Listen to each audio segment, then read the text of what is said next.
तालियां बजाते रहिए।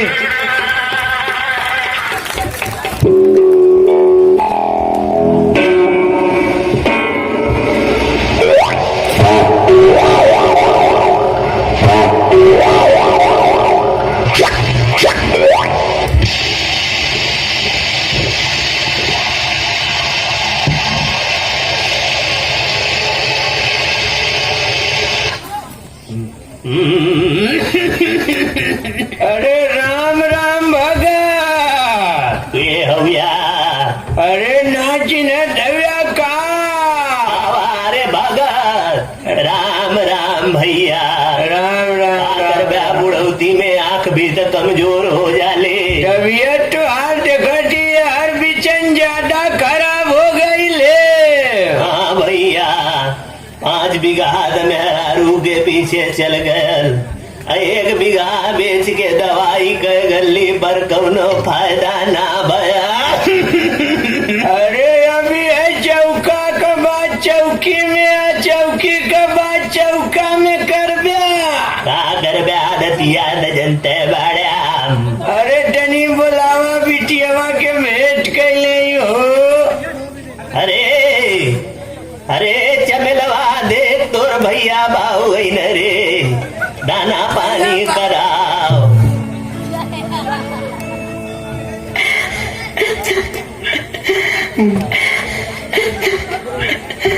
बीरानू हो बीरानू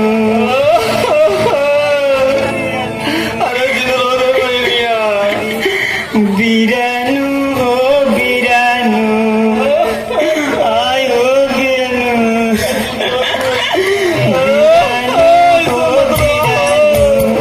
हरी के कार्य जावा समवाइले ता बीराई तो के बड़ा दुख भर रतिया में जब देला छोट भैया बीरानू तो बनोया सरवा बड़ा गलती करा भाई के कारजवा जाइला छोट भैया।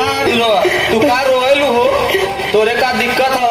तोरे 4 बीघा जर जमीन तोहार भाई मिलिट्री में तू का रोएलू? सब है ना हो?